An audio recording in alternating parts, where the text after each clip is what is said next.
हमें अभी तक सोर्स का पता नहीं चला, लेकिन इंफॉर्मेशन पक्की है। किसी मॉल के बाहर पार्किंग लॉट के पास एक गाड़ी खड़ी है, बम उसी में है। हमारे पहुंचने से पहले पुलिस वो जगह खाली करवा लेगी ताकि सब लोग सेफ रहे, किसी की जान को खतरा ना हो।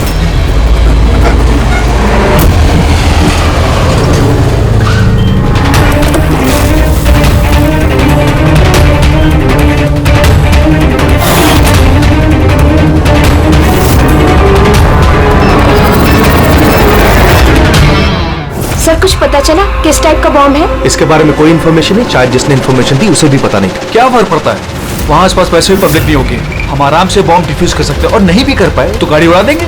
राइट, तैयार हो राधा? जी यस, इस बार तुम लीड करोगी। Are you sure? इसे इन्वॉल्व करना है? एक बार फिर से सोच लो। अगर बम डिफ्यूज करते वक्त हम लोगों में से किसी की मौत हो गई तो इसे तो प्रैक्टिस होनी चाहिए ना, राइट? वैसे भी 2 हफ्ते हो गए तुम्हें स्क्वाड ज्वाइन किए हुए, कभी तो शुरुआत करनी है। I am ready sir. Good, मैं वहां जाके जगह चेक करूंगा ताकि कहीं कोई और बम ना हो, और तुम तब तक वहां प्राइमरी सर्किट डिफ्यूज करना। अगर इमरजेंसी में विक्रम हमें जरूरत पड़ी बम ब्लास्ट करने की तो तुम जगह खाली कराओगे, राइट? राइट। लेकिन ध्यान रहे वहां पब्लिक डरी हुई होगी, हमें शांत रहना है। We have to be cool and quick. Let's go.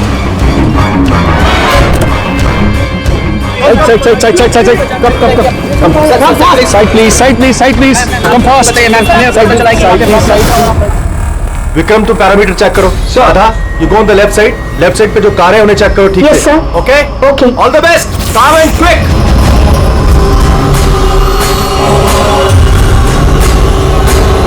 You have to be quick.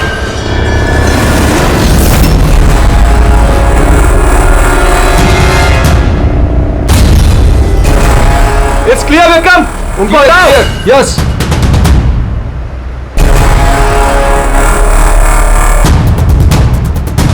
It's clear.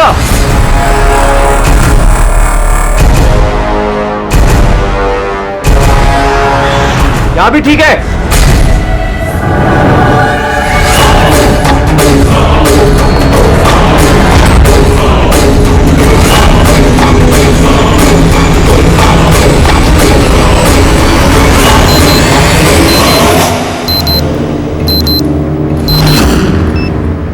Sir bomb मिल गया। गुड, काली गाड़ी के नीचे है। तुम सर्किट डिफ्यूज करना शुरू करो, मैं यहां देखता हूं कोई और बम है क्या।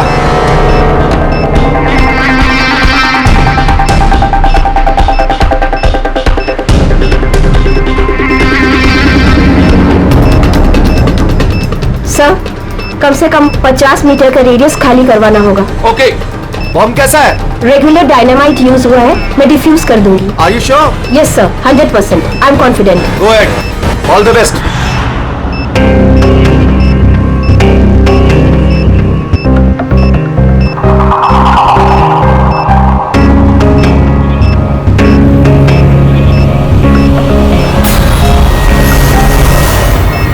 मुझे कुछ दिख नहीं रहा है सर। What happened? सर मुझे कुछ दिख नहीं रहा है सर। क्या हुआ? What happened? चारों तरफ अंधेरा लग रहा है सर। ये क्या कह रही हो तुम? राधा, तुम ठीक हो ना? क्या हुआ? सर मेरी उंगलियां फंस गई बॉम्ब के वायर्स में। बॉम्ब कभी भी फट सकता है। Sir help Radha me. Cool, cool Radha cool. Sir help me. Radha तुम कुछ भी मत करना, हम लोग आ रहे हैं। कुछ नहीं दिख रहा है Don't मुझे। move, राधा, हम लोग आ रहे हैं। Radha, we are coming। Sir help me. Radha, we are coming। Sir हिलना मत बिल्कुल भी। Please help me.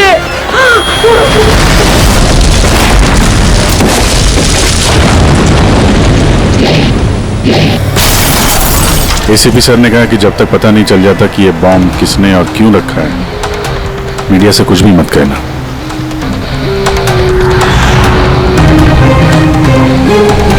सर आगे सर आप क्या बता सकते हैं इस बम ब्लास्ट के पीछे किसका हाथ है? सर और कहाँ बम होने की खबर है सर? प्लीज सर बताइए। प्लीज सर इस ब्लास्ट के पीछे किसी गैंगस्टर का हाथ है? सब बाद में बताएंगे। सर प्लीज बताइए हमारे दर्शकों को। एक मिनट प्लीज, हमें अपना काम करने दीजिए, हम आपको सब बताएंगे। बता दें, रिलैक्स। सर देखा आपने जैसे कि अभी सीआईडी वाले आए हैं और यहाँ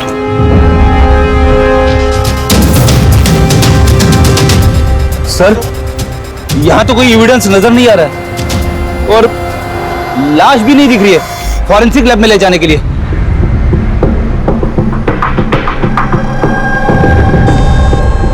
सर मैं विक्रम, मैंने ही आप लोगों को यहाँ फोन करके बुलाया। विक्रम, यहाँ पे एग्जैक्टली हुआ क्या था और जिसकी मौत हुई वो कौन थी? सर वो हमारी टीम मेंबर थी, बॉम्ब स्क्वाड की राधा।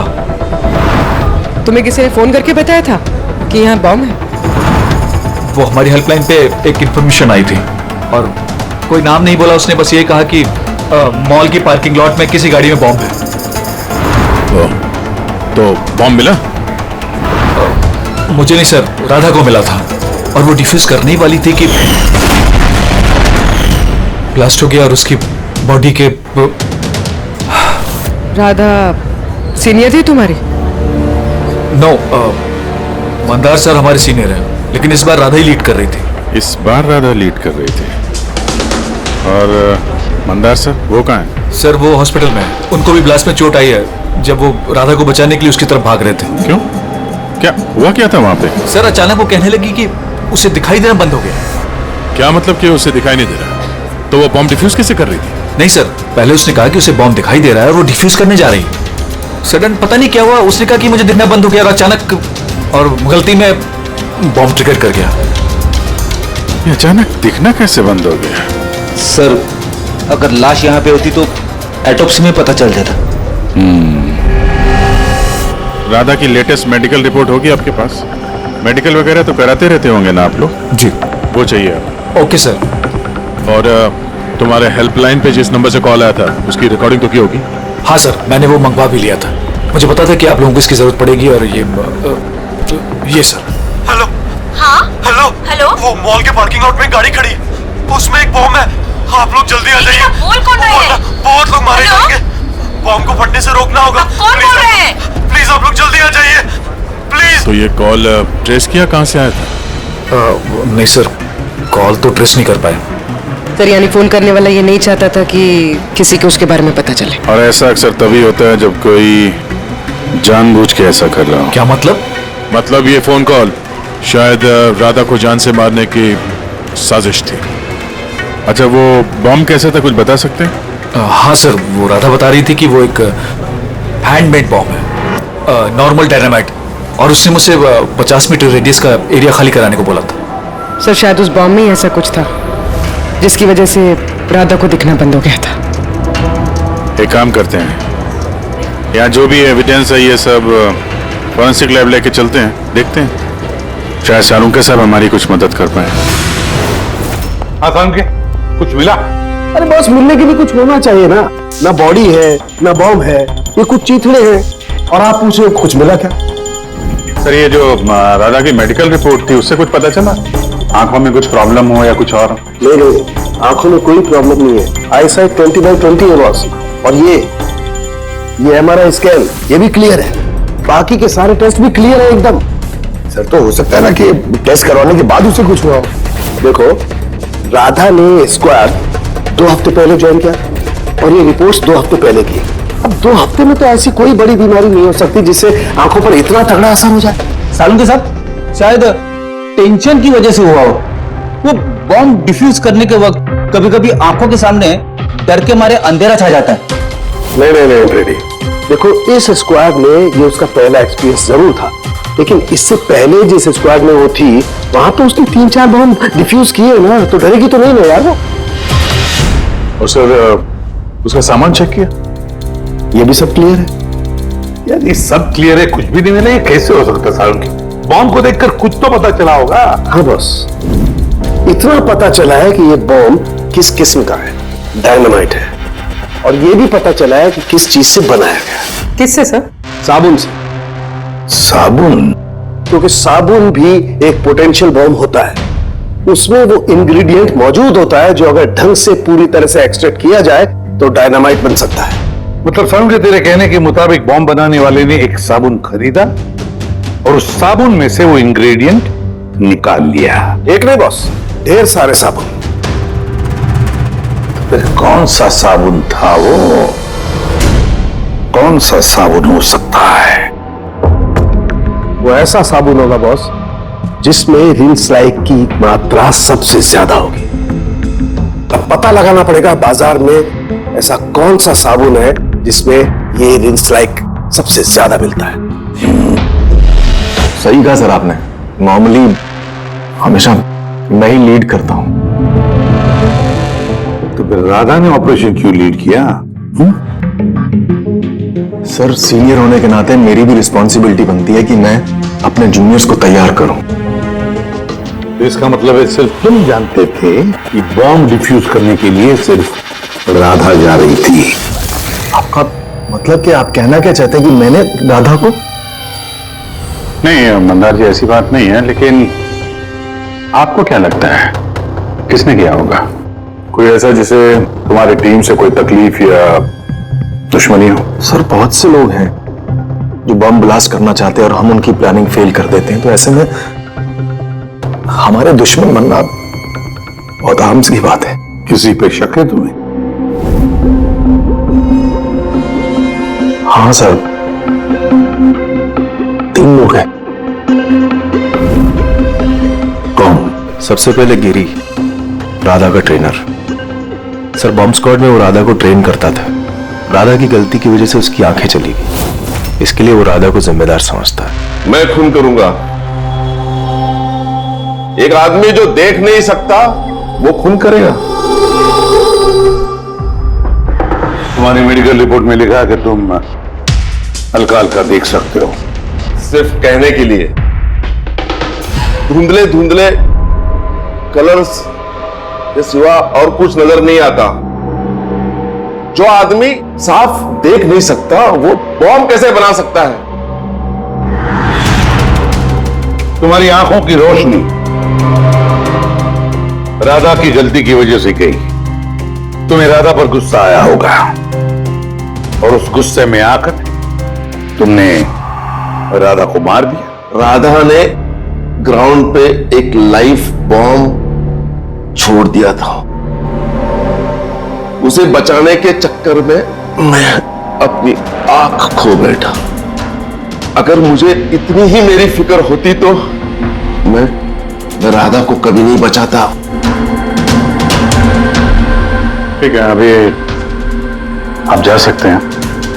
जरूरत पड़ी तो हम आपको दोबारा बुला लेंगे। और दूसरा राकेश सर, बहुत साल पहले कंट्रोल ब्लास्ट करते वक्त उसे चोट लग गई थी और उसके लिए वो मुझे जिम्मेदार समझता है।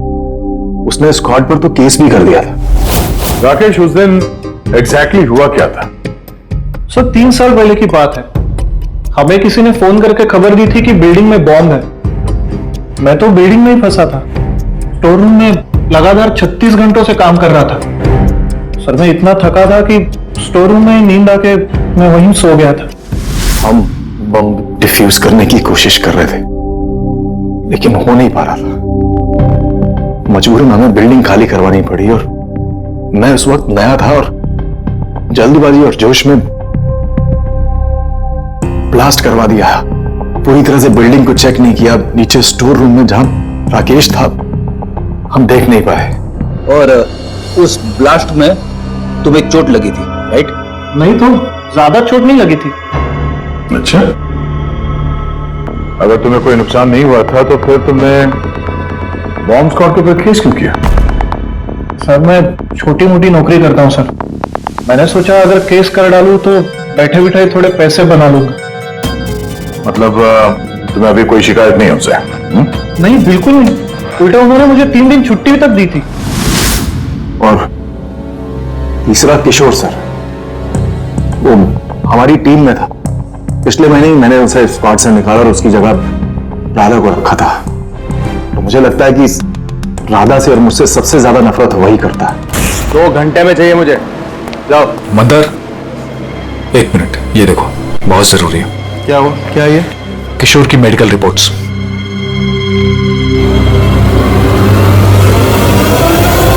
What the hell is this, किशोर? पिछले मिशन में तुम ड्रग्स लेकर आए थे। तुम्हें पता है तुम्हारी वजह से कितने लोगों की जान जोखिम में आ सकती थी? I'm so sorry सर, दोबारा ऐसी गलती नहीं होगी। Shut up! शुक्र मनाओ कि मैं तुम्हें पुलिस के हवाले नहीं कर रहा हूं। किशोर, जब तक तुम्हारी ड्रग्स की हालत छूट नहीं जाती मैं तुम्हें अपनी टीम में नहीं रह सकता। You're fired now, get out! उनको लगा कि मैं काम का प्रेशर झेल नहीं पा रहा हूं और ड्रग्स की मदद ले रहा हूं।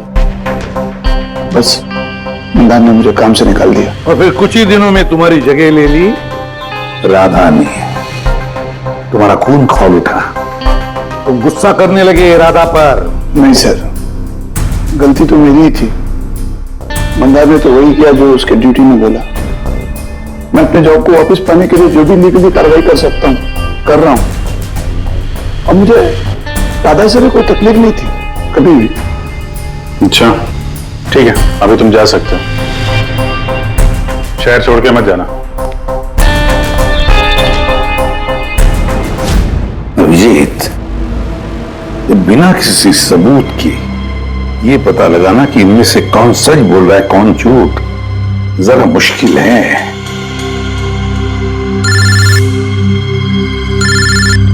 साळुंखे। हाँ बोल साळुंखे। बस पता चल गया कि वो बॉम्ब कौन से साबुन से बना था। नाम बता जल्दी। ग्लो नानो साबुन का, और बस उसमें भी जो सबसे ज्यादा खुशबू वाला ग्लो साबुन है उसमें केमिकल सबसे अधिक मात्रा में। बस thank you Salunkhe, great work. एक बॉम्ब ब्लास्ट में हुई मौत के बारे में कुछ पूछने आए हैं हम आपसे। बॉम्ब? सर बॉम्ब से मेरा क्या लेना देना? हमें शक है कि वो बॉम्ब आपके ब्रांड के साबुन से बनाया गया है। ये आप कैसी बातें कर रहे हैं सर? सर मैं एक सीधा साधा ईमानदार बिजनेसमैन हूँ, और अगर ये बात मार्केट में फैल गई मेरा तो बिजनेस। देखिए अब घबराइए मत, ऐसा कुछ नहीं होगा। हम जानते हैं कि इसमें आपकी कोई गलती नहीं है, बस हमें थोड़ी सी डेटा और इंफॉर्मेशन चाहिए। कैसी इंफॉर्मेशन? यही आपके जो लोकल रिटेलर्स हैं उनमें से किसी ने अचानक बहुत सारा स्टॉक मंगा लिया हो।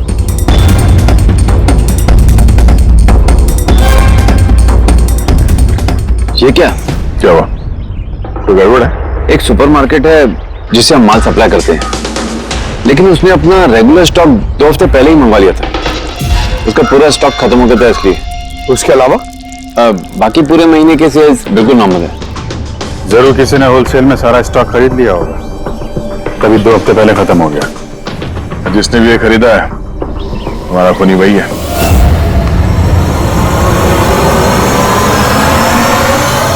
हो सकता है सर, अक्सर लोग यहाँ बल्क में माल खरीदते हैं। ग्लो सोप का भी बल्क सेल जरूर हुआ होगा। फिर तो आपके सिस्टम में रिकॉर्ड भी होगा ना उसका? ऑफ कोर्स होगा। अगर बल्क में ही उसने माल खरीदा होगा तो पेमेंट भी कार्ड से किया होगा, तब तो उसका नाम और डेट दोनों होगा। ये देखिए सर, ये ग्लो सोप का एक बल्क सेल हुआ है। हमें इस काउंटर के ऊपर जो कैमरा है ना, वो वाला, इसकी सीसीटीवी फुटेज चेक करनी है।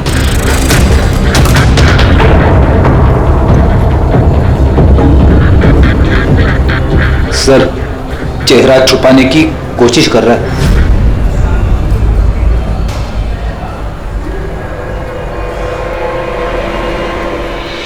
सर मगर सिक्योरिटी गार्ड ने तो देखा ही होगा ना इसे। चलो इसी से चल के पूछते हैं। नहीं सर, कुछ याद नहीं सर। अब इतने हाथ पैर मारने के बाद एक आदमी मिला, उसका चेहरा किसी ने देखा नहीं। अब उसे ढूंढेंगे कैसे? साळुंखे सर, वो आदमी जिसने बल्क में साबुन खरीदा था ना बॉम्ब बनाने के लिए, उसकी सीसीटीवी फुटेज मिल गई है, मगर एक प्रॉब्लम है, उसकी शक्ल नहीं दिख रही और ना ही किसी ने देखी है। अब तो बस एक ही तरीका है केस सॉल्व करने का। राधा की आंखों को क्या हुआ था पहले ये पता करना पड़ेगा।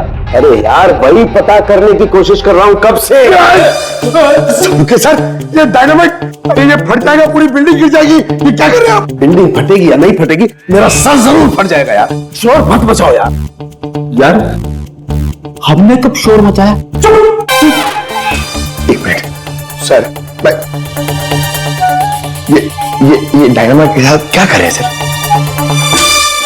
ये जानने की कोशिश कर रहा हूं पंकज के उस रोज राधा को अचानक दिखना बंद क्यों हो गया था, और इसके लिए मुझे इस डायनामाइट के धुएं का साइड इफेक्ट चेक करना था। तो फिर साळुंखे साहब आपने सारा का सारा धुआं अंदर ले लिया? हाँ। और क्या हुआ? मेरा सर फट रहा है यार, प्लीज। सर फटेगा ही ना, ये डायनामाइट है। वहां खड़े हो जाओ जाके, चलो वहां खड़े हो जाओ, चुपचाप वहां खड़े हो जाओ। पीछे पीछे पीछे पीछे, जब देखो कोने में खड़ा कर देते हैं यार। पता नहीं यार ये एसीपी क्यों भेज देता है इनको यार।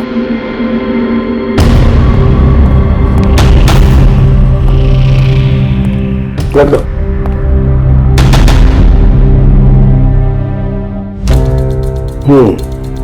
ठीक है, तुम मंदार को बोलना मैं जल्दी वापस लौटा दूंगा। ये क्या हुआ है सर? बॉम्ब है? बॉम्ब नहीं है फ्रेडी, बॉम्ब सूट है, बॉम्ब सूट।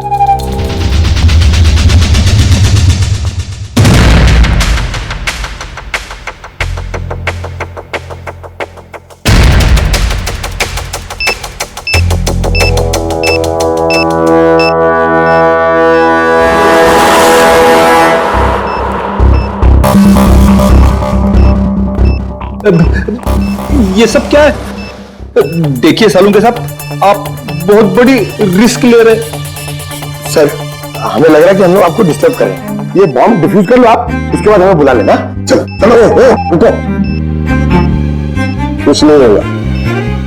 ये बॉम्ब असली है लेकिन इसका ट्रिगर असली नहीं है। मैं सिर्फ ये जानने की कोशिश कर रहा हूं कि राधा जब इस बॉम्ब को डिफ्यूज कर रही थी तो ऐसा क्या हुआ कि उसकी आंखों के आगे अंधेरा छा गया। समझे? कुछ नहीं होगा, खड़े रहो चुपचाप।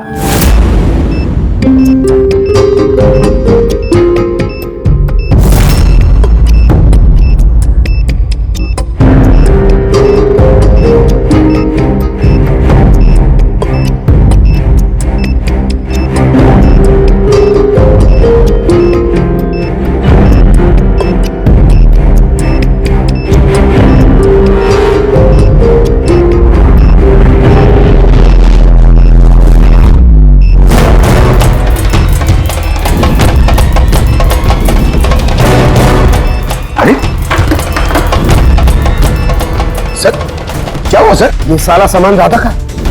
हाँ सर। आंखों में कुछ गड़बड़ है। बॉम्ब स्क्वाड का लीडर मंदार है। हाँ, सारे ऑपरेशंस वही लीड करता है। हाँ सर, मगर इस बार राधा लीड कर रही थी। राइट, ये बॉम्ब राधा के लिए नहीं है। सर उनके साथ फिर किसके लिए? मंदार, उसका असली टारगेट मंदार है। जैसा कि हमेशा होता है, एक आदमी पैसेंजर के जैसे बस में चढ़ता है, बैग रखता है और चला जाता है। दूसरे पैसेंजर को शक हो गया था और पीछे से आवाज देने पर भी नहीं रुका था वो। इस बार मैं लीड करूंगा। सब लोग अपना अपना मोबाइल निकाल लो, स्विच ऑफ द मोबाइल।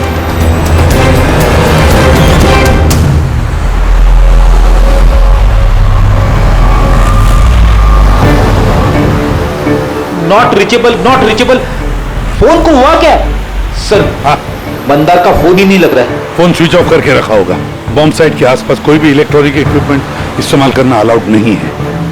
अब कैसे बताएं उसे? तो उस बेकम को फोन ट्राई करो।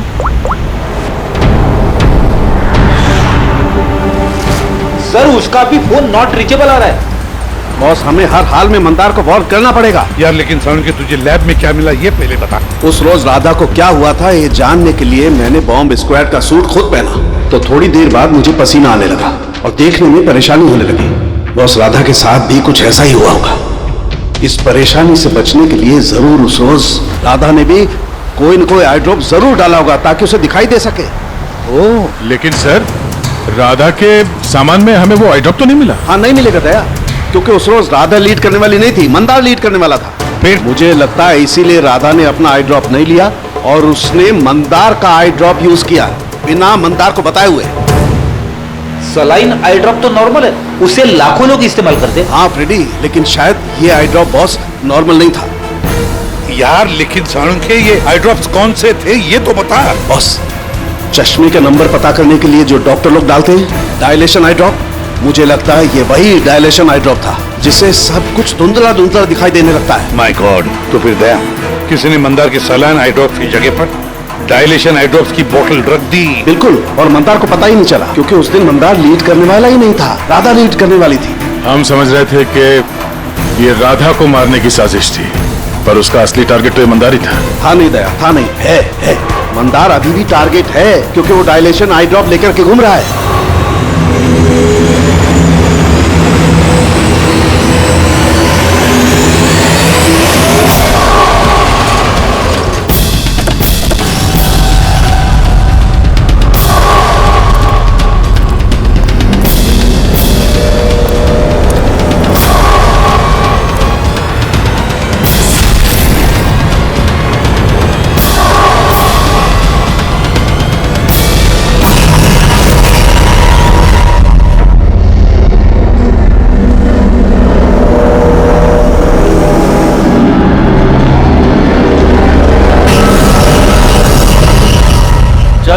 हो जाओ।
Vikram, I got the bomb. Okay, कितना पेलोड होगा? 15 मीटर डिस्टेंस. कॉपी. बैक.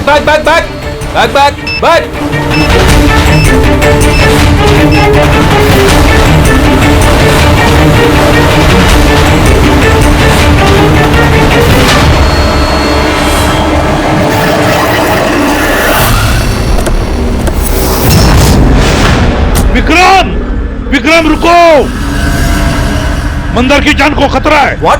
रोको उसे। मंदार है कहाँ? Inside the bus. उसने वो आई ड्रॉप यूज किया? हाँ, वो जब भी टीम लीड करता है आई ड्रॉप यूज करता है। पर बात क्या है? Mandar, can you hear me? Mandar मैं एसीपी प्रद्युमन बोल रहा हूँ। मंदार अभी क्या, अभी बाहर निकलो, अभी इसी वक्त। मंदार, विक्रम, मुझे कुछ दिखाई नहीं दे रहा. व्हाट? ये एंटी डायलेशन ड्रॉप्स है बॉस, इससे मंदार को दिखाई देने लगेगा, लेकिन जल्दी करनी पड़ेगी. मंदार, कैन यू हियर अस? मंदार, एक मिनट सर, मैं देखता हूँ। नहीं सर, विक्रम, कम हेल्प मी.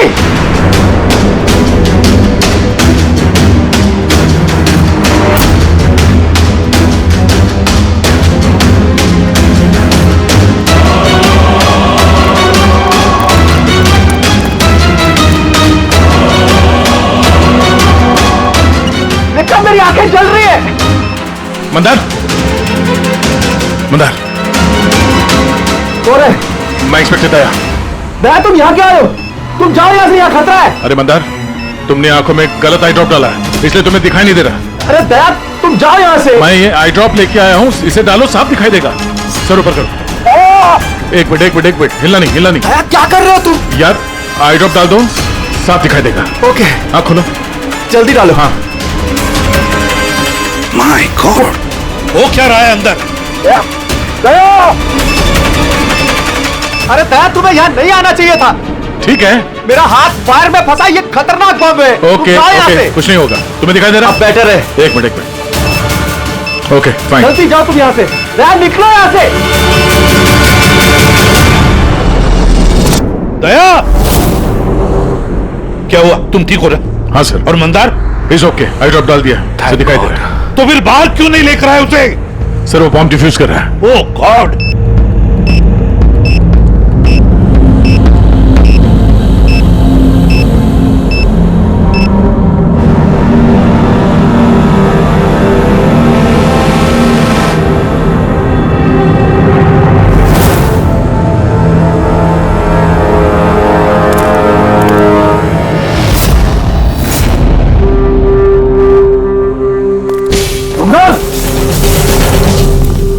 क्या मंदार, तुम ठीक हो मंदार? तुम रोते क्यों हो यार? अरे सही सलामत तो हो. राधा मेरी वजह से मर गई सर. अगर मैंने उसे उस दिन लीड करने को नहीं कहा होता तो राधा आज हमारे बीच जिंदा होती. नहीं मंदार, देखो, इसमें तुम्हारी कोई गलती नहीं है. बहुत अच्छा काम किया तुमने. चलो.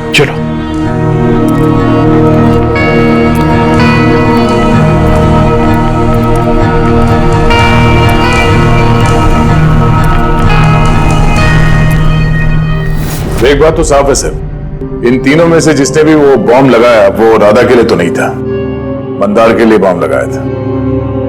सर, यानी ये गिरी तो नहीं हो सकता, क्योंकि इसे मंदार से कोई प्रॉब्लम नहीं थी। तो बच्चे ये दोनों किशोर और राकेश। सर ये राकेश ही होगा सर। ये हमें दिखा रहा था कि इसे गुस्सा नहीं आता है, मगर अंदर से ये भरा पड़ा था गुस्से से। इसी ने किया होगा। नहीं नहीं नहीं, ये नहीं हो सकता। ये तो एक नंबर का डरपोक इंसान है सर।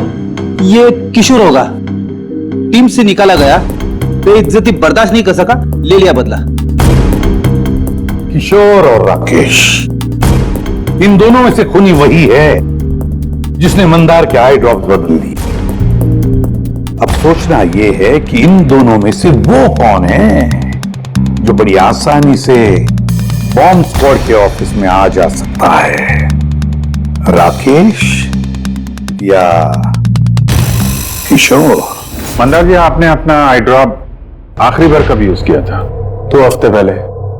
उसी दिन राधा ने हमें ज्वाइन किया था और एक मॉल से बम का अलर्ट आया था जो कि फॉल्स निकला। तो उस दिन आई ड्रॉप डालने के बाद आपको देखने में कोई तकलीफ हुई थी? जी, उस दिन मैंने आई ड्रॉप यूज किए थे, लेकिन तकलीफ कुछ नहीं हुई। मतलब उस दिन और राधा की मौत वाले दिन के बीच में किसी ने आपका आई ड्रॉप बदल दिया है। कौन कर सकता है ऐसा? हमें किशोर को शक है। किशोर पे? जी हाँ, क्योंकि वही एक ऐसा आदमी है जो आसानी से बॉम्ब स्क्वाड के ऑफिस में आ जा सकता है। बाय द वे, आप अपना आई ड्रॉप रखते कहां पे? जी, लॉकर रूम में।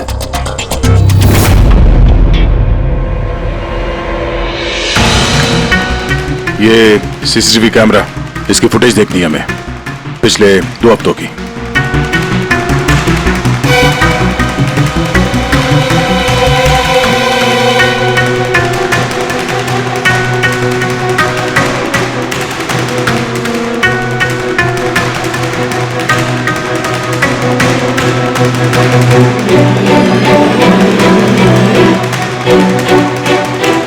एक मिनट से रिमाइंड करो उसको।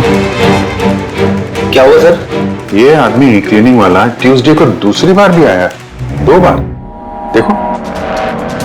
हाँ सर, 3 घंटे में तो 2 बार आ चुका है। वैसे तो वो सिर्फ 1 ही बार आता था। ये दूसरा क्लीनर ऐसा लग रहा है कि जानबूझ के अपना चेहरा कैमरा से छुपा रहा है, और इसकी हाइट बॉडी भी पहले वाले से मैच नहीं होती। एक बार भी इसने अपना मुंह कैमरे की तरफ नहीं किया। राधा ने किशोर को पहचाना क्यों नहीं? क्योंकि राधा के स्क्वाड ज्वाइन करने से पहले मैं किशोर को अब निकाल चुका था।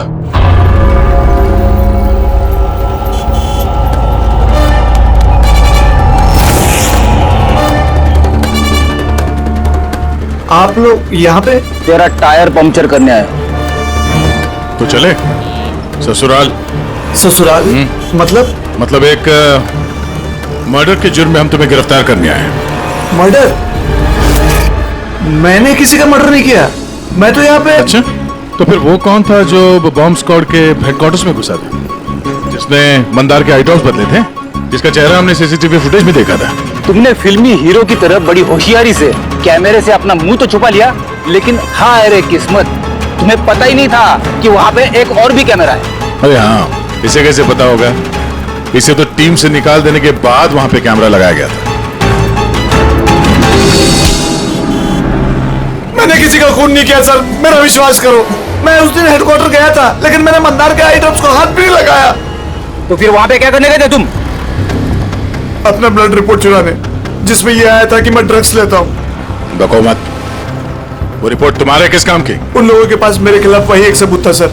मुझे लगा कि अगर वो मेरे हाथ लग गया तो मैं उनके ऊपर केस करके अपना जॉब आसानी से हासिल कर सकता हूँ। मैंने किसी का खून नहीं किया, मैं सिर्फ वो ब्लड रिपोर्ट ही चुराने गया था सर। वो रिपोर्ट कहाँ है अभी? मेरे पास में, मेरे घर पर। सर, अब तो हमारे पास सबूत भी है कि किशोर इल्लीगली हेडक्वार्टर में घुसा था।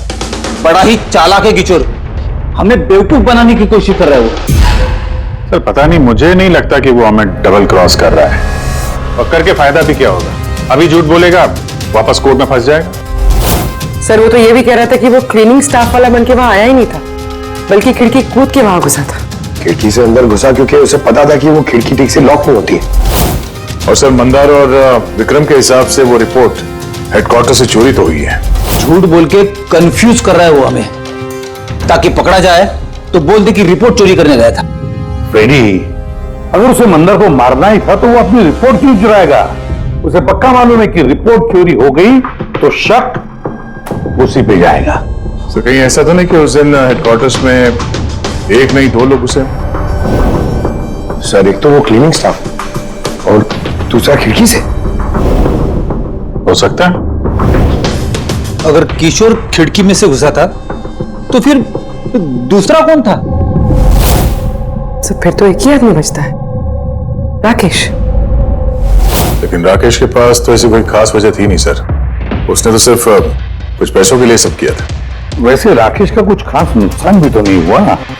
छोटी मोटी चोटें आई और फिर ऐसा था ही नहीं कि उस ब्लास्ट में उसने अपनी oh my God, my God. क्या हुआ सर? अभिजीत सच तो हमारे सामने है लेकिन हम देख नहीं पा रहे थे। मतलब सर? ये मतलब राकेश ही समझाएगा। सर, मैं आपसे पहले भी कह चुका हूं, मैं बस पैसों की लालच में आकर यह सब कर रहा था। इतनी सी बात को लेकर मैं किसी का खून क्यों करूंगा सर? राकेश, इतनी सी बात तो वो थी जो तुमने हमें बताई, जो नहीं बताई उसका क्या? अरे सर, आप खामखा मुझ पर शक कर रहे हैं। अच्छा, अगर आपको लगता है खून मैंने किया है तो प्लीज बताइए खून मैंने कैसे किया। चलो अभी बताता हूं। अब अपना मुंह खिड़की की तरफ करके खड़े हो जाओ। क्या कहा आपने सर? मैंने कहा अपना मुंह खिड़की की तरफ करके खड़े हो जाओ, पीठ मेरी तरफ। सबूत चाहिए ना तुम्हें? तो अभी मिल जाएगा। खड़े हो जाओ।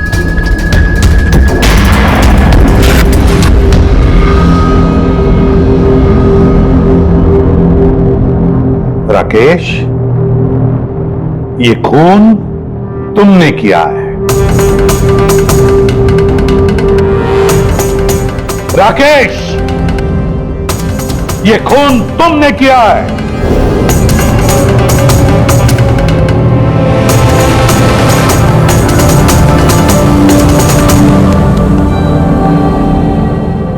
क्या हुआ सर? मैंने तुमसे कहा कि ये खून तुमने किया है, बोल के सुनाया, पर तुम सुन नहीं पाए। और फिर सुनते भी कैसे? उस ब्लास्ट, उन छोटी मोटी खरोंचों के साथ, चोटों के साथ तुम्हारी सुनने की शक्ति भी निकल गई, खत्म हो गई सुनने की शक्ति तुम्हारी। और इसीलिए उस मॉल जब उस सिक्योरिटी वाले ने तुमसे कुछ कहा तो तुम्हें समझ नहीं आया। उसी तरह जैसे राधा ने जब कहा कुछ तब भी तुम नहीं समझे, क्योंकि तुम्हारी पीठ राधा की तरफ थी। और जब राधा तुम्हारे सामने आई तो तुमने उसका लिप रीडिंग किया, उसकी होठों की मूवमेंट से समझ लिया कि वो क्या कहना चाहती थी। और फिर जब हेल्पलाइन पर तुमने कॉल किया तो धार बोलकर अपनी बात खत्म कर दी। इसलिए क्योंकि सामने से ये ऑफिसर क्या कह रहा था वो तुम्हें सुनाई नहीं पड़ रहा था। क्यों? मैं सही कह रहा हूं ना? ये खून तुमने ही किया है ना? हाँ, मैंने ही खून किया है।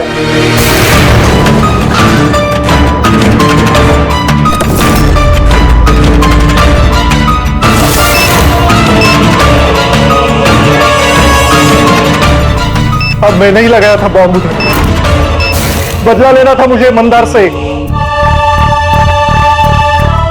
इसकी वजह से बहरा हुआ हूं मैं। कोर्ट ने भी मेरी केस डिसमिस कर दी। कोई मेरी बात सुनने को तैयार नहीं था। तभी मैंने डिसाइड किया, तेरे कसम खाई कि मेरे साथ जो अन्याय हुआ है उसका बदला मैं खुद लूंगा। लेकिन तुम्हें कैसे पता चला कि मंदार वो आई ड्रॉप यूज कर रहा था? कुछ हफ्तों पहले मैंने उनकी हेल्पलाइन पे कॉल करके बॉम्ब के बारे में झूठी खबर दे दी। मंदार भी आ गया अपनी टीम को लेकर वहां पे। मैं उनका काम गौर से देख रहा था। तभी मैंने देखा मंदार अपनी आंखों में वो आई ड्रॉप्स डाल रहा है और मैं समझ गया मुझे क्या करना चाहिए। मेरे बदले को अंजाम देने का रास्ता मुझे मिल गया था। तुम्हारी बदले की जिद ने एक मासूम लड़की की जिंदगी छीन ली, जो अपनी जान खतरे में डाल के लोगों की जान बचाया करती थी। उसको मार दिया तुमने। बहुत गलत किया तुमने राकेश। कानून तुम्हें कड़ी से कड़ी सजा देगा, शायद फांसी।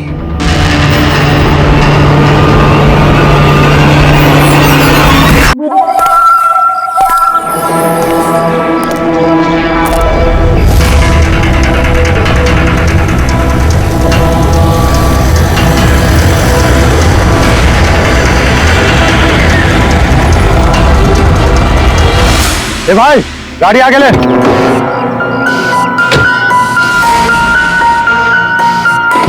बोला है तुझसे, गाड़ी आगे ले तो आगे ले। अरे भाई कैसे आगे लूं, गाड़ी खराब हो गई है ना। प्रॉब्लम बाद में देखना, धक्के मार के आगे लो पहले। अरे आप लोग की मदद कीजिए। हम क्या मदद करें? जल्दी। इस आदमी को मैं पहचानता हूँ सर। इसका मतलब हमारी इन्फॉर्मेशन एकदम सही है। यानी कि वो रूट नाम का कंप्यूटर हैकर इसी जगह पे होगा। और वो रूट जरूर कोई खतरनाक प्लानिंग कर रहा है सर। चाहे कुछ भी हो जाए, उसे जिंदा पकड़ना है, ये जानने के लिए कि उसका मिशन क्या है। और इस मिशन में तुम दोनों साइबर कॉप की आगे भी जरूरत लगेगी। तुम यस सर, यहाँ बाहर गेट पे खड़े रहना। Okay sir. नजर रखना। चलो।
कोई नहीं।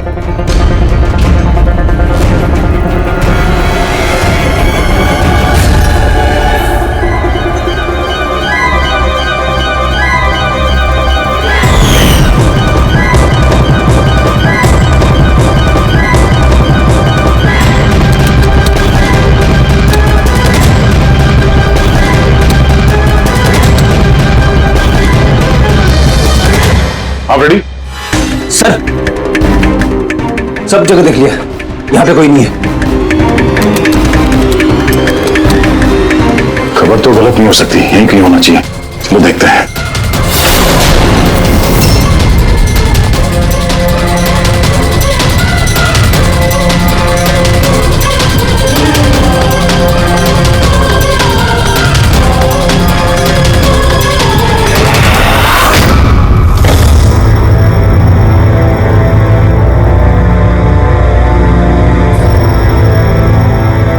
तो कोई नहीं है।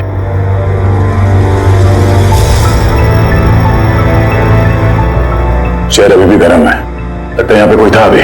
मगर सर एंड मौके पे भाग कैसे निकला? सर हम लोग तो चारों तरफ से बंगले के अंदर घुसे, किसी को बाहर भागते हुए नहीं देखा है। सर?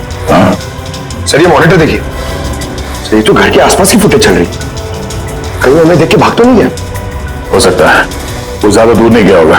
जरा इस जगह को अच्छी तरह से चेक करो, और पूरी इस कंप्यूटर को चेक करो, देखो क्या मिलता है। तब तक मैं गेट पे जाके देखता हूँ।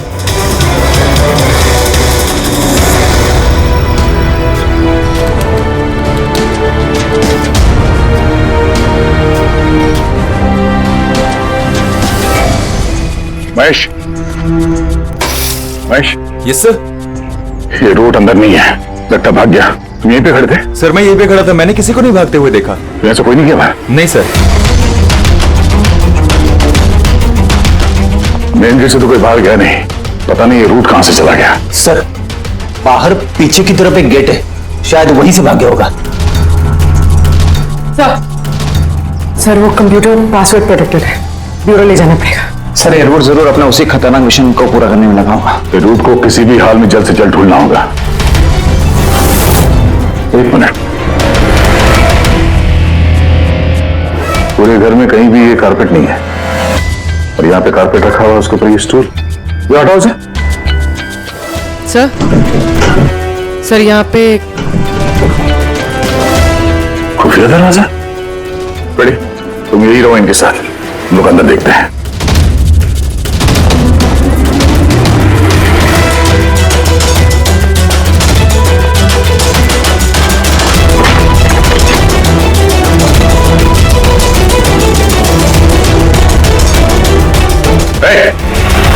अब अगर अपने बचाव में कुछ कहना चाहती हो तो यही वक्त है।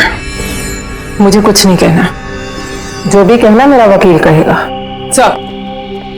सर हमने इस रूट का कंप्यूटर सिस्टम एक्सेस कर लिया है और इंक्रिप्शन में भी सफल हो गए। कुछ पता चला? हाँ सर इसने पिछले कुछ दिनों में इंटरनेट पे भयानक वीडियोस पोस्ट किए।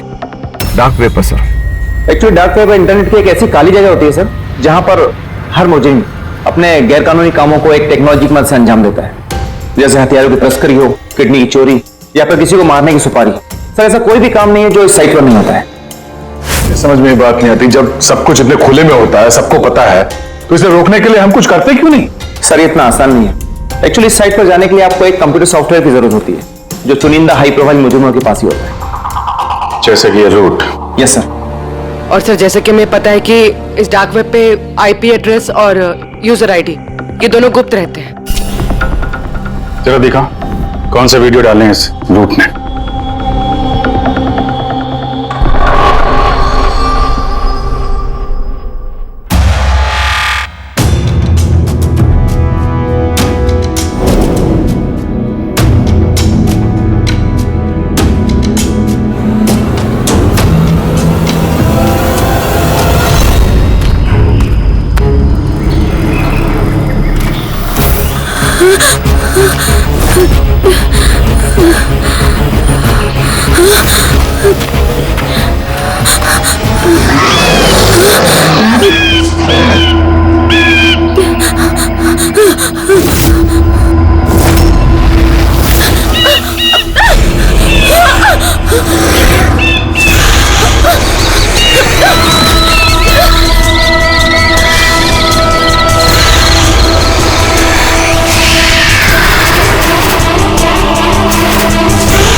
अरे बाप रे, ये तो किसी डरावनी फिल्म का भयानक सीन है। ये सीन क्यों डाला डार्क वेब में? सर ये किसी फिल्म का सीन नहीं है, ये सब असली में हुआ है और किसी हीरोइन के साथ नहीं, बल्कि एक मासूम लड़की के साथ। जहां तक मुझे याद आ रहा है इसे स्नफ फिल्म कहते हैं ना? हाँ सर, बहुत बड़ी इंडस्ट्री है वीडियोस की। कौन है ये लड़की? मुझे नहीं पता। तुम जिम्मेदार हो इसकी मौत की? नहीं सर, मैं किसी की मौत की जिम्मेदार नहीं हूँ। मुझे तो बस पैसे दिए गए थे ये वीडियो डार्क वेब पे डालने के लिए, और मैंने बस डाल दिया। किसने दिए पैसे? मुझे नहीं पता। नहीं पता कहने से काम नहीं चलेगा। एक लड़की की जान गई है। सर मेरे यकीन कीजिए, ऑनलाइन पैसे ट्रांसफर किए गए थे मेरे अकाउंट में। किसने किए मुझे कुछ नहीं पता। पता नहीं है तो पता करो। कंप्यूटर की बहुत बड़ी महारथी हो ना, ये पता करना तुम्हारे लिए कोई मुश्किल काम नहीं है। पता करो। अभिजीत, अगर कोई इस तरह का फिल्म बना के अपलोड कर रहा है तो हमें जल्द से जल्द उस तक पहुंचना होगा जो ये मौत का खेल खेल रहा है। एक काम करते हैं, इस लड़की की फोटो सभी पुलिस स्टेशन में भेज देते हैं। एक बार पता चल जाए लड़की कौन है, सारा मामला साफ हो जाएगा।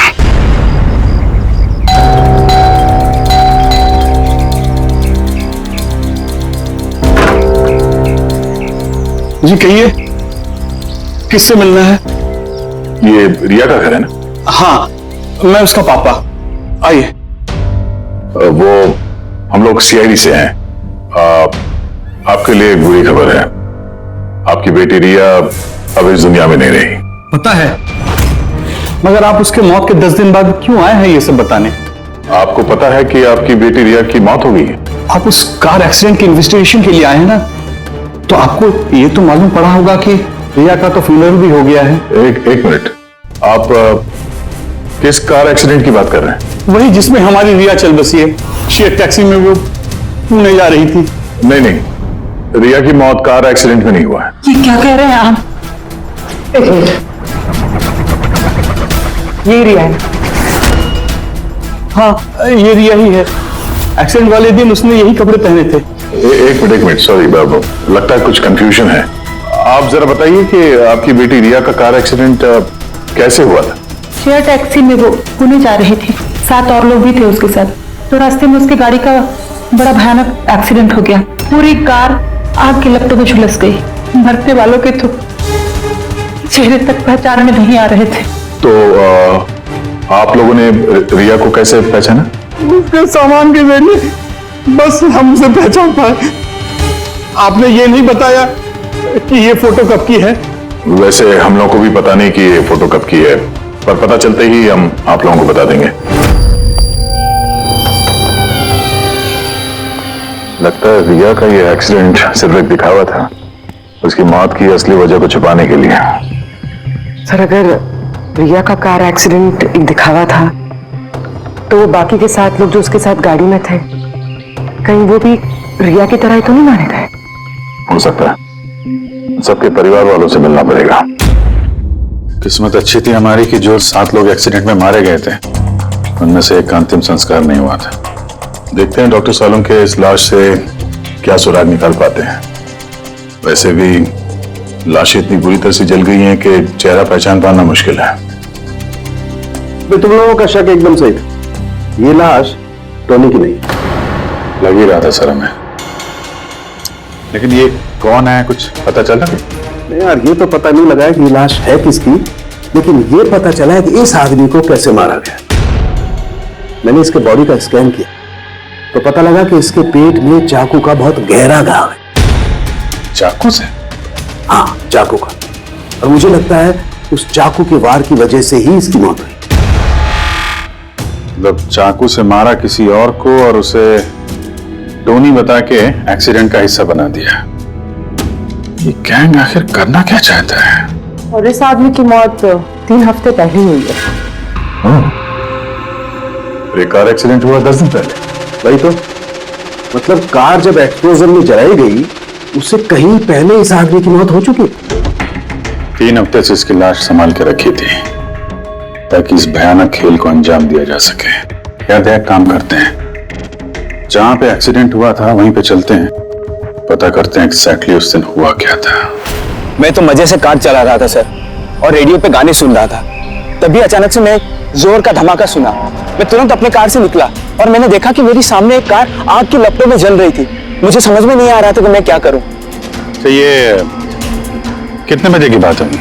सर मुझे लगता है कुछ शाम के 5 बजे होंगे। है? ये कैसे हो सकता है? सर एक सेकंड सर, ये टोल नाके की फुटेज देखिए सर। यहाँ पे तो गाड़ी 3:30 बजे क्रॉस हुई थी, फिर ये जगह वहां से 20 किलोमीटर दूर ही है सर। तो 20 किलोमीटर का सफर तय करने में 1.5 घंटे तो नहीं लगने चाहिए। रास्ते में कोई ढाबा होटल भी नहीं है, कोई चाय वाय के लिए रुक जाए जहाँ पे? एग्जैक्टली तो उस हिसाब से गाड़ी को यहाँ पे 4 बजे पहुंच जाना चाहिए था, अगर यहाँ पे एक्सीडेंट हुआ 5 बजे, इसका मतलब है ये जुर्म इस 1 घंटे में ही हुआ है। तो गाड़ी को उस समय कहीं ले जाया गया और इन सबको उतार के उसमें 7 लाशें रख दी गई। और उसके बाद गाड़ी को यहाँ पे लाके ब्लास्ट करवा दिया। सब प्लान था। सर ऐसा लगता है इन सब लोगों को वहीं लेके गए जहां पर रिया को लेके गए थे, वो स्नफ फिल्म बनाने के लिए। जगह जल्द से जल्द ढूंढने होगी यार। उन्होंने ने एसएमएस भेजा, वो किसी पेड़ की फोटो है। हाँ पूर्वी। सर ये पेड़ जिसकी फोटो भेजी है मैंने, इसे मोरिंगा ओलिफेरिया कहते हैं सर। हाँ सर ठीक ऐसा ही पेड़ रिया वाले फुटेज में भी है, ये देखिए सर। उस फुटेज का स्क्रीनशॉट भेज रही हूँ मैं। सर ये पेड़ महाराष्ट्र के 2 जंगलों में पाए जाते हैं। ये तो एग्जैक्टली वैसे ही पेड़ है, महाराष्ट्र के 2 जंगलों में। कौन कौन सी जंगलों में? सर एक जंगल है जो नासिक के पास है, और दूसरा जंगल एक्सीडेंट वाली जगह से सिर्फ 1 घंटे की दूरी पे है, और इस जंगल का नाम है प्रीफिक्स फॉरेस्ट। जरूर ये मौत का खेल इस प्रीफिक्स जंगल में ही हुआ है। प्रीफिक्स फॉरेस्ट तो काफी बड़ा जंगल है यार, मीलों तक फैला हुआ है। फॉरेस्ट ऑफिसर की मदद लेनी होगी।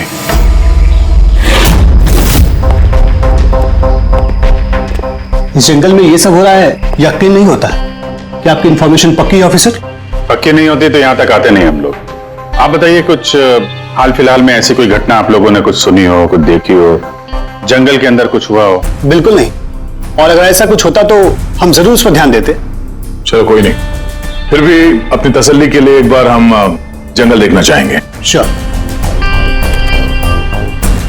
वैसे सर आप लोग पूरा जंगल देखना चाहेंगे? क्योंकि मीलों तक फैला हुआ है ये, इसमें काफी वक्त लग सकता है। नहीं नहीं, हम पूरा जंगल नहीं देखेंगे। हमें जंगल का वो हिस्सा दिखाइए जहां पे कोई आता जाता नहीं है, क्योंकि अक्सर सुनसान इलाकों में ही जुर्म पनपता है। Okay officers. विनोद, मेघना, इन्हें जंगल के उन इलाकों की दिखाने की जिम्मेदारी आपकी है। ओके? जी sir. Yes sir. Sir 1 second. Sir ये देखिए, सर ये जंगल का सबसे घना और सुनसान इलाका है। मेरी समझ से हमें यहीं से शुरू करना चाहिए। ठीक है, देखते हैं।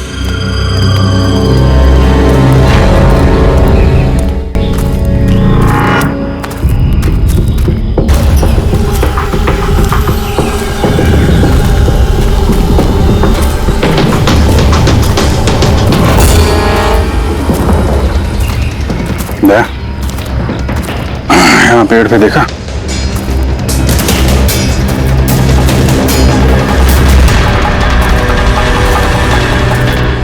छोटा सा कैमरा। मतलब हम लोग सही जगह पे आ गए हैं। यही वो जगह है जहां पे वो फिल्म बनाई जा रही है। कैमरा ऊपर भी है, उस तरफ बैंड है।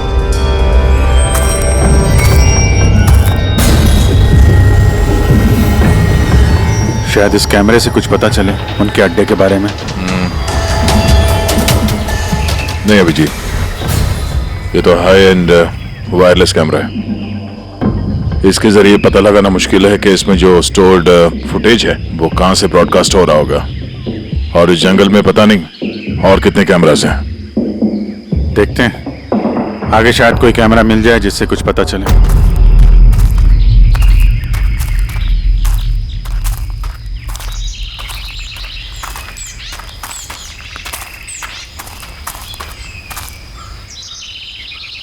सर सही निशान देखिए, मुझे लगता है हमसे पहले यहाँ कोई आया है। हम लोग सही डायरेक्शन में जा रहे हैं।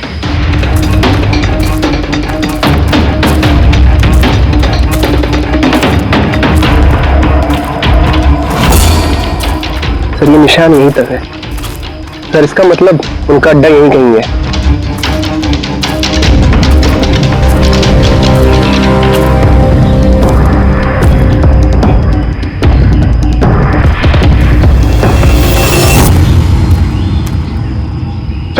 सर जल्दी आइए।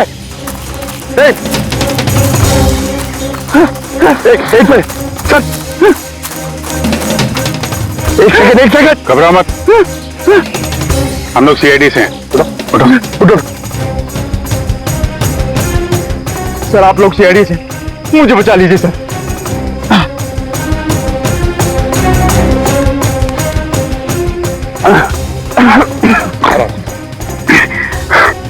यहाँ फंस कैसे गए तुम?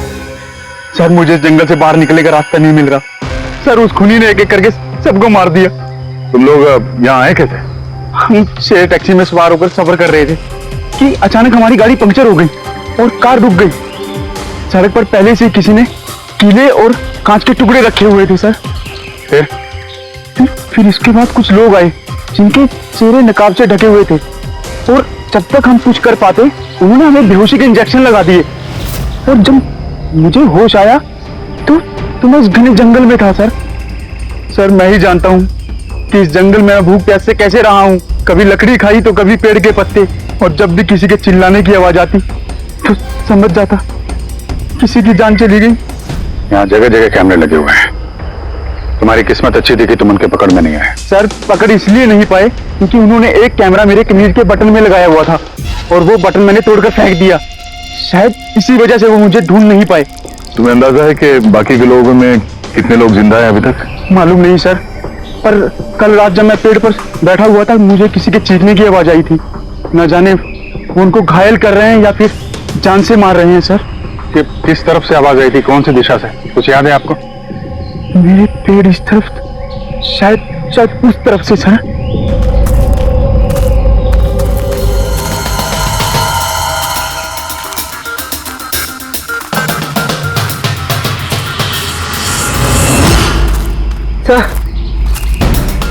खून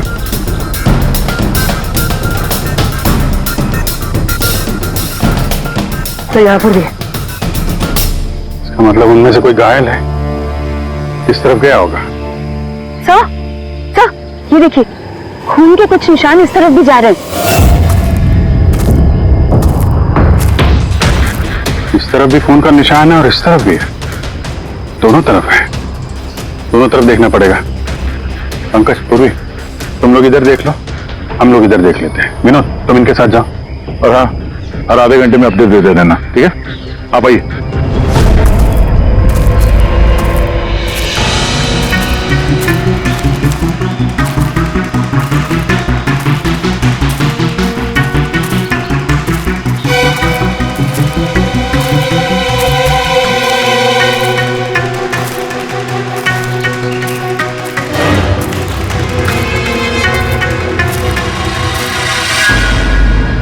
एक मिनट,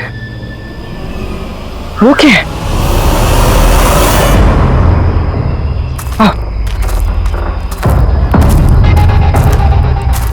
घर, शायद घायल विक्टिम ने यहीं पर पनाह ली हो।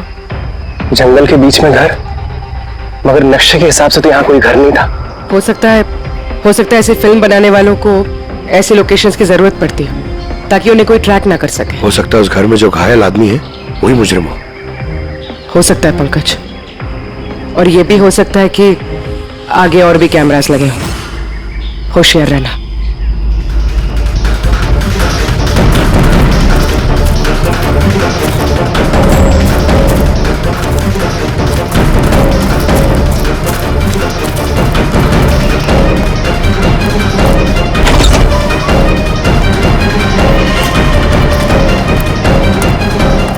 पंकज, टॉर्च।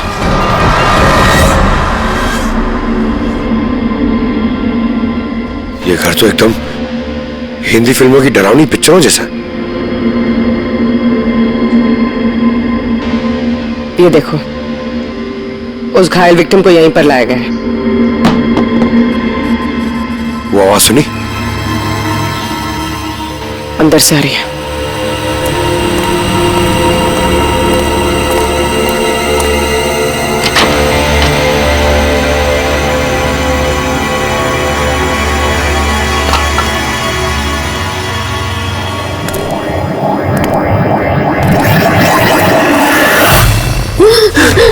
नहीं, छोड़ दो मुझे जाने दो।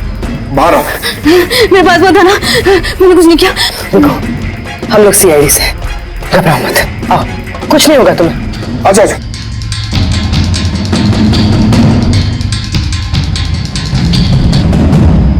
वो यहीं पे, वो यहीं पे। अरे पूर्वी, ये लाइट कहां से आ रही है? पंकज, पंकज, मुझे कुछ दिखाई नहीं दे रहा। अरे पंकज सर, पूर्वी मैम, पंकज सर।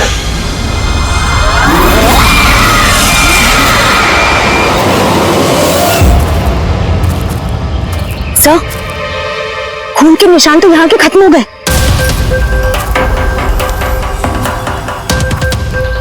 ऐसे कैसे हो सकता है? घायल आदमी अगर यहां पर आएगा तो यहां से अचानक कैसे गायब हो जाएगा? शायद वो मुजरिमों के हाथ लग गया यहाँ इस पॉइंट पे पहुंचने के बाद। हो सकता है। पता नहीं मोहित के अलावा और कोई है जिंदा कि नहीं। 1 घंटा हो गया तो पूर्वी और पंकज का कोई फोन कॉल नहीं है।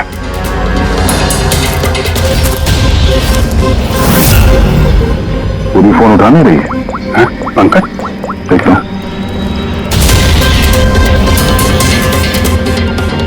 पंकज भी फोन नहीं उठा रहा है। और यार किसी मुसीबत में नहीं है दोनों? चलो चल के देखते हैं, चलो। यहाँ पे खून इस तरफ गए थे।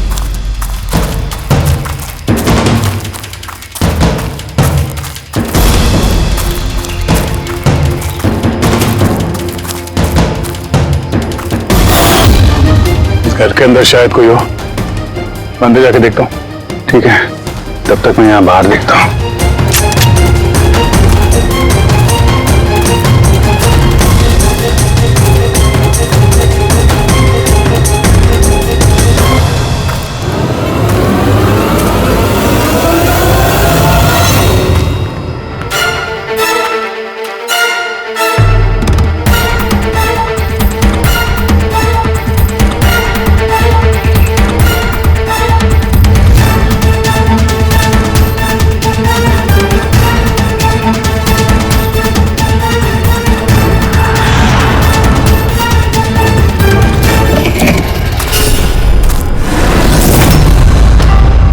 पंकज का बैग।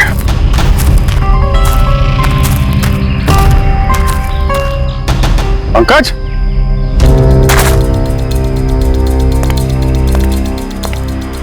पंकज,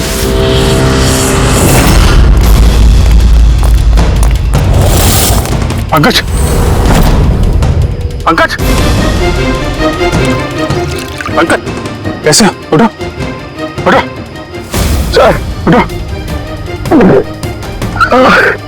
क्या हुआ? सर वहां पे वो घर में गए थे सर, वहां पे एक लड़की थी सर। हाँ सब सब बात ही कर रहे थे सर। पता नहीं एकदम से इतनी रोशनी आई सर कि कुछ दिखने नहीं, कुछ समझ में नहीं आ रहा था। वो घर से जैसे जैसे मैं निकला बाहर, शायद यहाँ गिर गया सर। पता नहीं, कुछ समझ में नहीं आ रहा सर, एकदम चक्कर आ रहा है। और पूर्वी, विनोद, वो कहाँ है? सर वो लोग पता नहीं सर, अंदर थे, बाहर निकले पता नहीं सर। Oh no. क्या हुआ क्या तुम्हें? ये ठीक है। पूर्वी और विनोद मिले? नहीं, उस घर के अंदर तो कोई भी नहीं। ओह गॉड, उन्हें कहीं कुछ हो ना गया हो।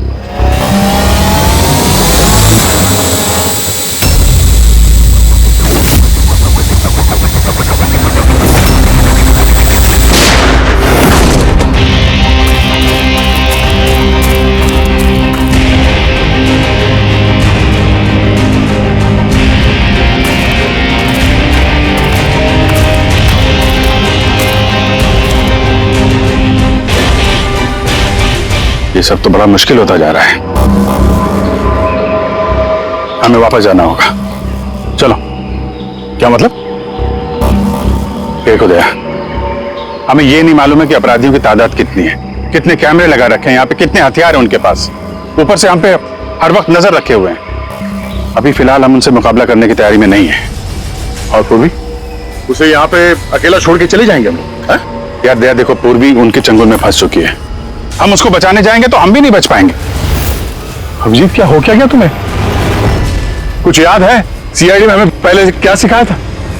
यही कि सबसे पहले अपने साथी को पीछे मत छोड़ना, चाहे वो जिंदा हो या मर चुका हो। अरे यार, हर लड़ाई रूल बुक के हिसाब से नहीं लड़ी जा सकती।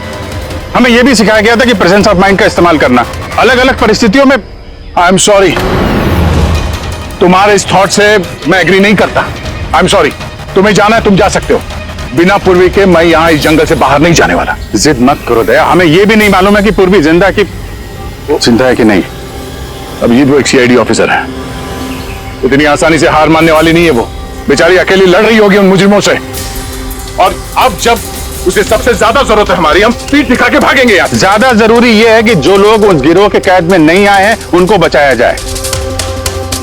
और तुम्हें पूर्वी की इतनी परवाह है, तुम जिद मत करो, मेरे साथ चलो, हम लोग अच्छी प्लानिंग बना के वापस आएंगे। चलो।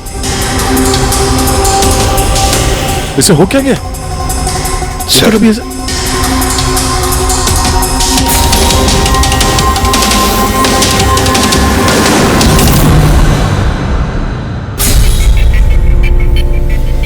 सीआईडी के इतिहास में ऐसा पहली बार हुआ होगा कि सीआईडी किसी से डरकर दुम दबाकर भाग गई। हाँ सर, पहुंच गए आप? हाँ, बस उसी जंक्शन पे रहिए, हम लोग आते हैं वहां पे। अरे सालुके सर,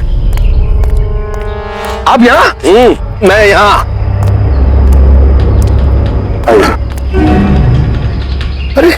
अरे तुम्हें क्या लगा हम लोग पूर्वी को ऐसे ही छोड़ देंगे जंगल में मरने के लिए? हैं? तो आपका और दया सर का झगड़ा झूठा था। जब अभिजीत ने वहां पे कैमरा देखा तो उसने मुझे इशारा किया। पता नहीं और कितने ड्रोन लगा रखे होंगे हम पे नजर रखने के लिए। जो आदमी उस कैमरे के जरिए हम पर नजर रखे हुए था, उसकी आंखों में धूल झोंकना जरूरी था। इसलिए अब वो लोग ये सोच के बैठे होंगे कि हम लोग जंगल से निकल गए, थोड़े रिलैक्स भी हो जाएंगे। यही मौका है हम पे हमला करने का। जी, ये ले, ये तुमने मंगाया था। ये क्या डिवाइस है सर? ये जैमर है खुलकर। आसपास इस एरिया में जितने भी कैमरे होंगे सब जैम हो जाएंगे। अब वो हम पे नजर भी नहीं रख पाएंगे। और ये ड्रोन पे जो कैमरा लगा है, इसकी रेंज 7 किलोमीटर सिर्फ। बैटरी तो खत्म होने वाली है। इसका मतलब अगर हम इसे नहीं पकड़ते तो ये वापस उनके अड्डे पे जाता बैटरी बदलने के लिए। जरा आईपैड निकालना, नक्शा निकालो उसमें।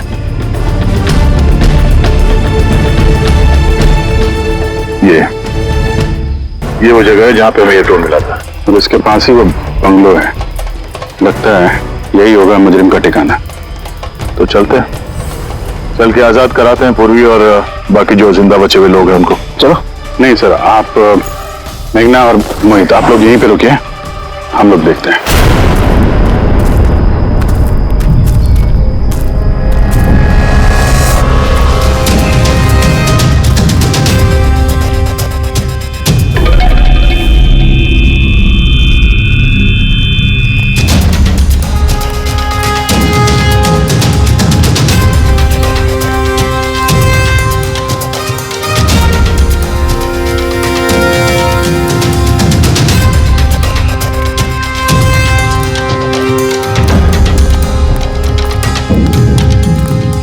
यार, पूरा सिस्टम बंद कैसे हो गया? देखना कुछ। जैसे आवाजें आ रही हैं। बंद कैसे हो सकता है पूरा सिस्टम?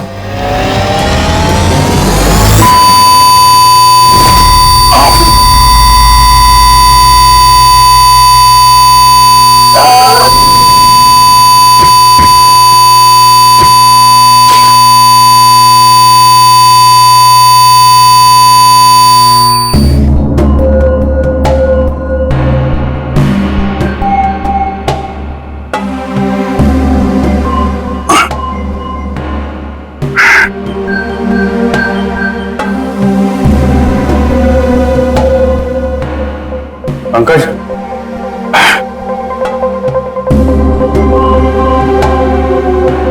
पंकज, हमारे स्वागत की पूरी तैयारी कर रखी थी इन लोगों ने। सर ये लोग अगर हमें मारना चाहते तो पहले ही मारते थे। हमें मारते हुए क्या ये फिल्म बनाना चाहते हैं?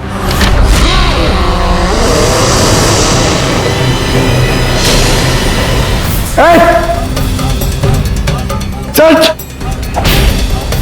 जा, सच मैं हूं पंकज।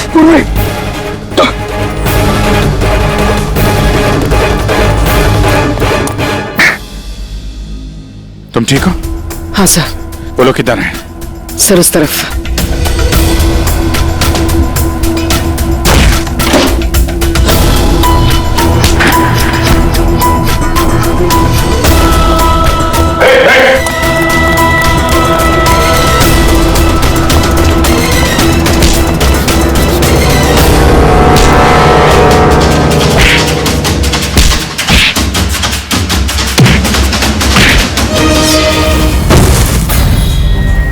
सर चल चल।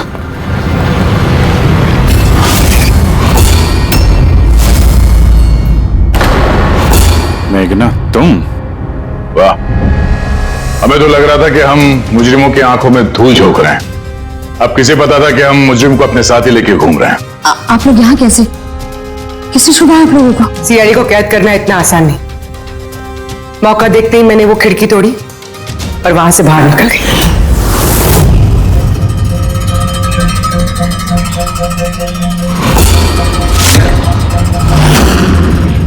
और उसके बाद मैंने उन्हीं लोगों का पीछा किया जिन लोगों को तुमने भेजा था मुझे ढूंढने के लिए। और फिर मैंने उस नकाबपोश आदमी को देखा और उसका भी पीछा किया।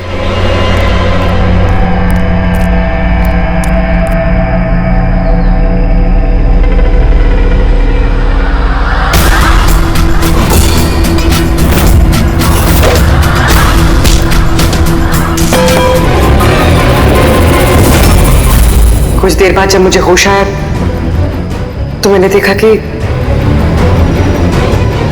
मगर इससे पहले कि मैं बाकी ऑफिसर्स तक पहुंच पाती, तुम्हारी उस सोनिक बूम वाली आवाज ने इन्हें बेहोश कर दिया था।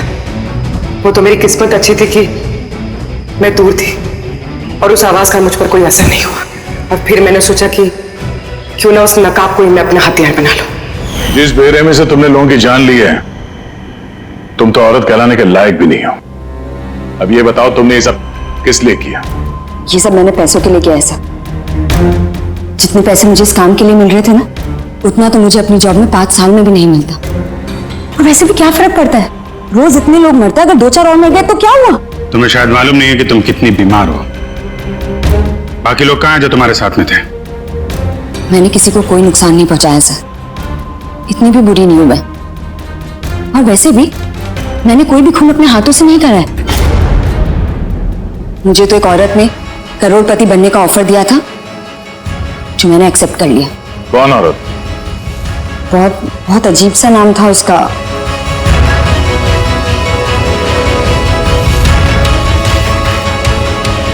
रूट। रूट?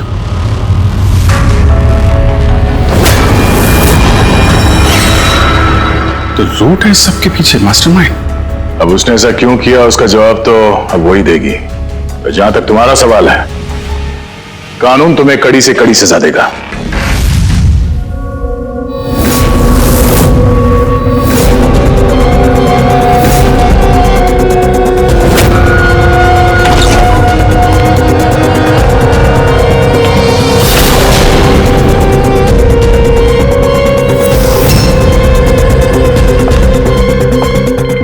तरह के और भी एपिसोड देखने के लिए हमारे चैनल को सब्सक्राइब करें और बेल आइकन दबाना ना भूलें।